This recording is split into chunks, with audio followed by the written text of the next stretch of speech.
اللہ تعالی نے سورہ جمعہ میں اپنے نبی کی شان بیان کی، اور ان شانوں میں ایک شان یہ بیان کی کہ میرا جو نبی ہے وہ نبی امی ہے،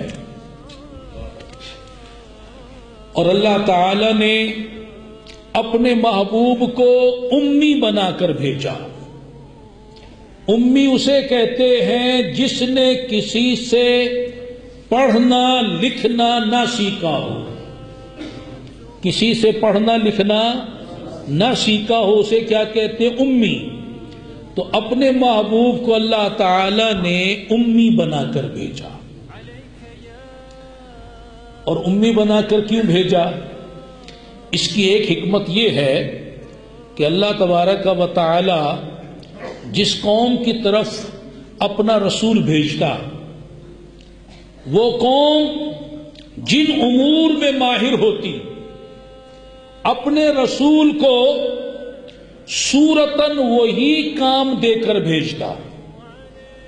مثال کے طور پر بنی اسرائیل اور فرعون یہ جادوگری میں ماہر تھے، تو اللہ تعالی نے ان کے پاس اپنا نبی حضرت موسیٰ کلیم اللہ علی نبینا وعلیہ الصلوۃ والسلام کو مبعوث فرمایا، اور آپ کو جو معجزہ عطا فرمایا ان کی نظر میں ظاہری طور پر صورتاً وہ جادو تھا،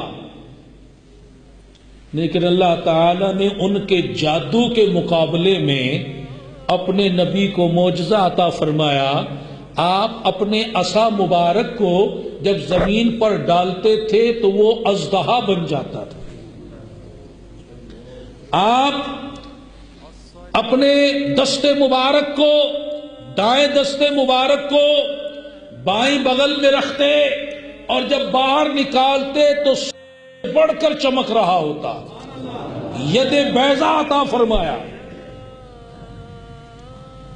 اور جب حضرت عیسیٰ علیہ السلام مبعوث ہوئے تو ان کی قوم حکمت میں بہت ماہر تھی، بڑے طب میں بہت مہارت رکھتے تھے، بڑا ان کا نام تھا۔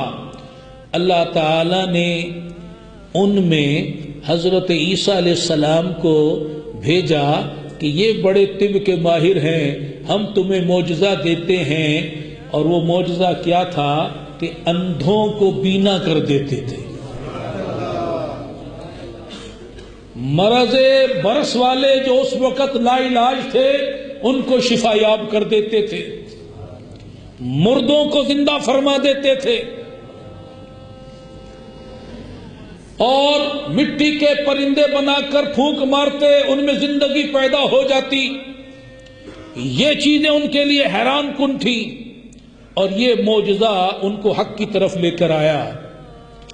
اور جب محبوب صلی اللہ علیہ وسلم کی باری آئی، اب چونکہ اہل عرب وہ ان پڑھ تھے، وہ گوار تھے، اجڑ تھے، جاہل تھے، اور وہ ان پڑھ رہنا ہی پسند کرتے تھے، وہ بھی امی تھے، تو ان امیوں میں اپنے محبوب کو امی بنا کر بھیجا۔ اور جب انہوں نے دیکھا کہ یہ نبی محمد صلی اللہ علیہ وسلم ہے تو امی، مگر یہ باتیں جو کرتا ہے بڑی حکمت والی کرتا ہے، کوئی امی اس طرح کی گفتگو نہیں کر سکتا۔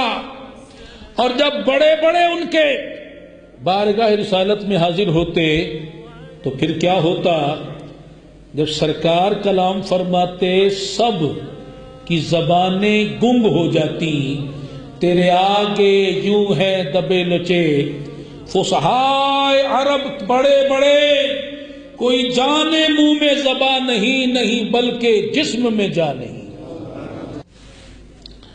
اب غور فرمائیے کہ جب وہ لوگ یہ جانتے تھے کہ انہوں نے کہیں پڑھا نہیں، لکھا نہیں، کسی درس گاہ میں گئے نہیں، اور پھر جب وہ آپ کا کلام سنتے اور وہ یہ دیکھتے کہ یہ لکھنے کی تعلیم، لکھنے کا فن بتا رہے ہیں، تو ان کی عقلیں دنگ رہ جاتی۔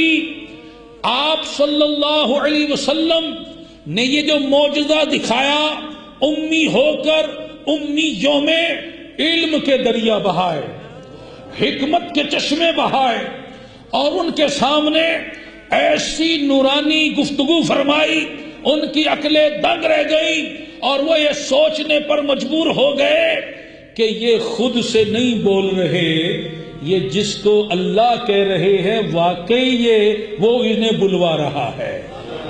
کیونکہ انہوں نے کسی سے پڑھا نہیں، لکھا نہیں، تو امیوں کے سامنے علم و حکمت کا کلام کرنا، یہی آپ کا اتنا بڑا روشن معجزہ تھا۔ اگر آپ کوئی اور معجزہ ظاہر نہ بھی فرماتے، یہی معجزہ آپ کی نبوت کی صداقت کے لیے کافی تھا۔